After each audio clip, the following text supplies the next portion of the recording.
नहीं था। नहीं, लेकिन मुझे लगता है कि कई बार फेम की ही वजह से, लेकिन कई बार चीजें समझ में आ जाती हैं। नहीं नहीं, वो समझ में नहीं आई उनको। वो सिर्फ परसेप्शन की वजह से होता है कि हाँ अब ये चीज़, वो पहले उनको डर लग रहा था कि ये चीज़ है कि नहीं है। अब उनको लग रहा है कि हाँ ये चीज़ तो बाकी लोग एक्सेप्ट कर रहे हैं। पहले मैं अकेला खड़ा था तो वो मेरे साथ नहीं खड़े थे, अब दूसरे लोग खड़े हैं तो वो भी खड़े होना चाहते हैं। इसमें मेरे विचार से प्रारब्ध ठीक है, मैं मान लिया। और मैं एज अ स्पिरिचुअल, मैं तो पूरे लाइफ में आपसे जुड़ा रहूंगा। लेकिन मेरा एक मानना है, अगर आप थोड़ा सा भी लग रहा हो आपको कि मैं स्पिरिचुअलिटी के आपके कहीं भी थोड़ा सा भी हूँ, तो मेरा ये मानना है कि आपको एक बार पिताश्री से, अब मान गए हैं, कैसे भी माने हो। नहीं नहीं, वो मेरे को मानने से मतलब ही नहीं था ना। मेरे को उनके मानने से मतलब होता तो मैं इस बात पे आता ही नहीं। उनके मानने या ना मानने से मेरे को क्या मतलब है। वो मेरे लिए तो एक सोल है ना, जो बाकी सोल्स हैं। बाकी जैसे आपको समझा रहा हूँ वैसे उनको समझाया था, उन्होंने नहीं समझा। आपने समझा, समझाना चाहो उस चीज़ को। अब मेरे लिए तो बराबर ही है ना वो। जैसे मेन तो मैं जितने सारी चीज़ें की वो तो सिर्फ स्त्री के लिए किया कर रहा हूँ मैं, सारे की सारे।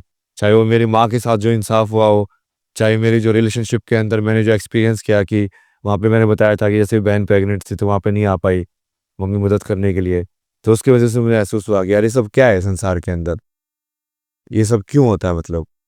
और भी जैसे मेरी जो दोस्त थी उसका, जैसे वो बचपन में भी उसका रेप का केस हुआ था, उसके बाद उसकी फिर जो मैरिज थी वो भी ब्रेक हो गई, उसके वजह से उसका मेंटल हेल्थ बहुत प्रॉब्लम हो गया। तो ये सारी चीज़ तो मैं उनके लिए कर रहा हूँ। अच्छा, मैं देखता हूँ इसीलिए आपकी जो माँ हो, बहन हो, या फिर आपकी दोस्त हो, उनके साथ कुछ न कुछ ऐसी घटनाएं हुई जिसके कारण आप महिलाओं के प्रति, उनके जो प्रॉब्लम्स है उसके प्रति आप बहुत सीरियस हैं। जब बोल रहे हैं तो आपकी हंसी गायब हो गई। बहुत सारी हुई। मैंने ये कभी किसी को नहीं बताया ना, ये जो मेन ट्रिगर जो इंसिडेंट था धर्मशाला के अंदर जो हुआ था।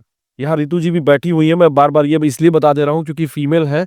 आप फीमेल पर बहुत, मतलब जिस पे हम बात कर रहे थे कि इस पे आप नाखून रख लेते हैं, या क्या हुआ, क्या था, क्यों ऐसा, मतलब।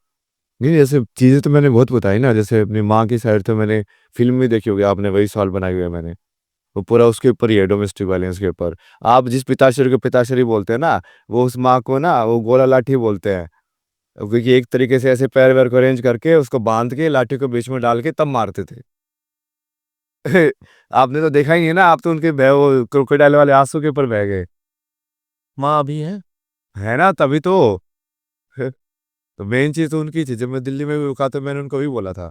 जब वो घर छोड़ के भागे तो मैंने बोला कि ओ भगवान ने मज़ा कर दिया भाई। ये इसको आपको छोड़ के जाने की ज़रूरत ही नहीं थी, वो खुद ही छोड़ के चला गया। मगर अब तो आप शांति से रहो, बहुत बढ़िया। कोई दिक्कत नहीं है आपको, पैसे-वैसे की मैं सँभालूँगा आपका। सब दूँगा मैं आपको जो रहने-सहने के लिए चाहिए। बट वो ठीक है, वो कई बार इंसान जो होता है वो इतना स्ट्रॉन्ग नहीं होता कि वो कर पाए। तो उन्होंने वो चीज़ चूज़ नहीं की।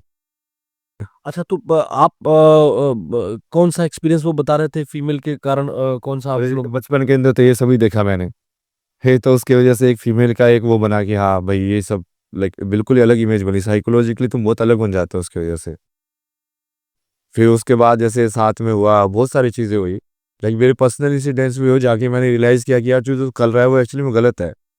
कई बार वो चीज़ समाज में एक्सेप्टेड होती है कि जैसे किसी को टच करना भी ऐसे, कि नहीं नहीं ऐसे नहीं करना चाहिए, कि समाज के भी सब कर रहे हैं तो तुम भी करने लग जाते हो। बट वो मेरे पर्सनल अनुभव से भी समझ में आया मुझे कि यार ये तो बहुत ही गलत है। और फिर एक इंसिडेंट जो वहाँ पे हुआ था कि धर्मशाला में मैं एक बंदी से मिला था ना वहाँ पे।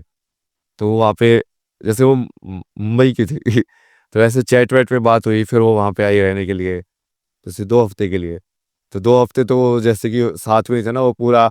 उस टाइम पे जैसे अलग ही ले लो स्पिरिचुअल उस पे था वो मैं, बट वो मैंने कभी समझा नहीं उसको। और उसने मेरे को चीज़ जो बोली थी ना वो मेरे को अभी भी लाइक खतरा अद्दर तक याद थी मतलब। कि बोला कि तू तो एम्प्टी है यार मतलब। कि खाली है। तू तो पूरा खाली है। तू तो कहीं पे भी झुक जाता है मतलब। और वो इतने दिल से बोली थी ना वो बात अंदर गई।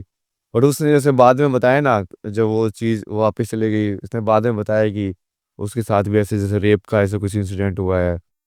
तो उसकी वजह से चूंकि हम भी फिजिकल उसमें इन्वॉल्व थे ना, तो फिर मुझे वो बहुत ज़्यादा वैसे एकदम से हिट किया कि यार अब मैं खुद को एनालाइज़ करने लग गया कि यार मैंने जो किया वो तो पूरा सेंसिटिविटी के साथ किया ना मतलब।